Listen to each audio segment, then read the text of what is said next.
Jeff, when you were at the Baha'i World Centre, what was it like? It was pretty fantastic. Firstly, there's at any one time there's around 700 volunteers there from every part of the world. So I was interacting with Baha'is, young and old, from over 90 countries. You see, you're with this community of people all working together, sharing common beliefs and a common sense of purpose. It's very diverse, but everyone is united in love, and it's really like a slice of heaven, a small piece of paradise on earth. It's also very exciting because the administrative centre of the Baha'i faith, as well as the holy places, are there. By the administrative centre, I mean that the head governing body of the Baha'i faith has its seat in Israel, in Haifa. The Universal House of Justice, this head governing body, is an elected body of 9 individuals that administer to the needs of the Baha'i world. There's constantly information and reports coming in from all over the world of the Baha'i activities in different communities. The Universal House of Justice then takes all this learning, generating experiences, and in light of the teachings of Baha'u'llah, then gives new plans and instructions to the Baha'is of the world, guiding us along this path as we gradually gain the capacity to unite the world and transform our communities. So it was fantastic to be in this position where you can oversee all the activities happening around the world, but also be at the very heart of the centre where all the plans are being made. So you have insights into the future, where we're heading. So it's really exciting. How long were you there, and which area of the Baha'i World Centre did you serve in? I was serving in the Haifa Gardens Department for 16 months. There's around 100 gardeners at any one time maintaining all of the gardens surrounding the Baha'i holy places and administrative buildings. I was in a crew of 3 guys we were called tree care. So our job was just to drive around climbing trees and pruning trees. I was working with a guy from Kenya and a local Arab. They're very close friends. We had a wonderful relationship and had a great time together. Now, your mother actually was brought up at the World Centre, wasn't she? That's right. My mum grew up there because her parents, my grandparents, were serving at the Baha'i World Centre for 20 years. My grandmother served as a pilgrim guide, taking Baha'i pilgrims to all the holy places. And my grandfather served as the Secretary General for the Universal House of Justice. So he was fundamental in interacting with the local government authorities and visiting dignitaries and so on behalf of the Universal House of Justice. Have you done your pilgrimage yet?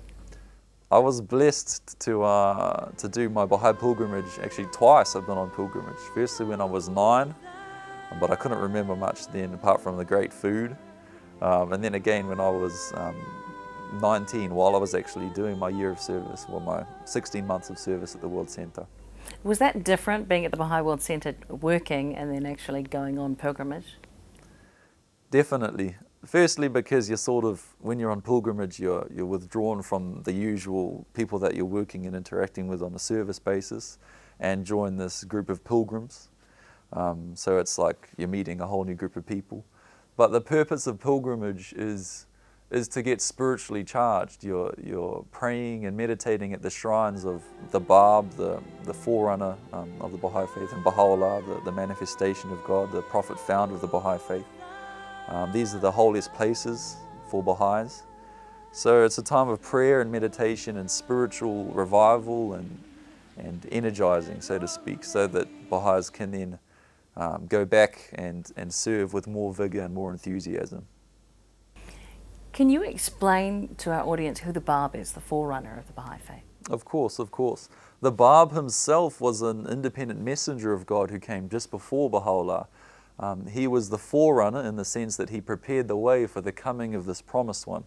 So the Bab, which is his title, actually means the gate. He was the gate leading to this promised one. So the Bab himself brought this new religion to Iran. His ministry only lasted 6 years. After 6 years, the government and religious authorities of Iran, he was killed. But just 10 years after, Baha'u'llah arose to proclaim this new revelation. So Baha'u'llah was the one foretold by the Bab, and so the followers of the Bab, the majority of them recognized Baha'u'llah, and the two faiths really became one. and grew into this wonderful religion that it is today. Have you walked that beautiful path that leads up to the shrine of the Barb? Oh yeah, it's magic. Kind of tiring, but when you're walking up there, you're just absorbed by the beautiful surroundings and the majesty of the Golden Dome ahead. It's wonderful. Jeff, you said the Barb, of course, is the gate, the forerunner. Who is Baha'u'llah? Baha'u'llah is the manifestation of God for this day and age. Baha'is recognize him as the promised one, bringing these teachings of unity to mankind. Baha'u'llah is a title in Arabic, and in English it means the glory of God, Baha'u'llah.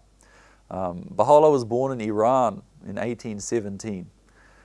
He declared as his promised one in his 30s, and was immediately actually persecuted by the religious and government authorities of Iran. So from Iran he was exiled throughout the whole of Arabia and eventually ended up in Akka. That's why the Baha'i World Center has its seat in Israel. So his shrine is across the bay from Haifa.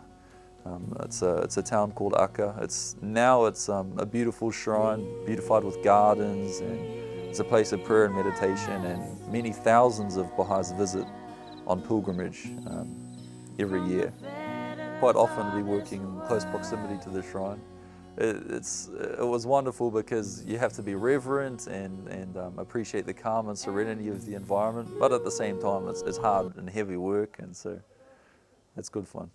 Well, before we let you go, you're back in New Zealand now. What's on the agenda for Jeffrey Smith?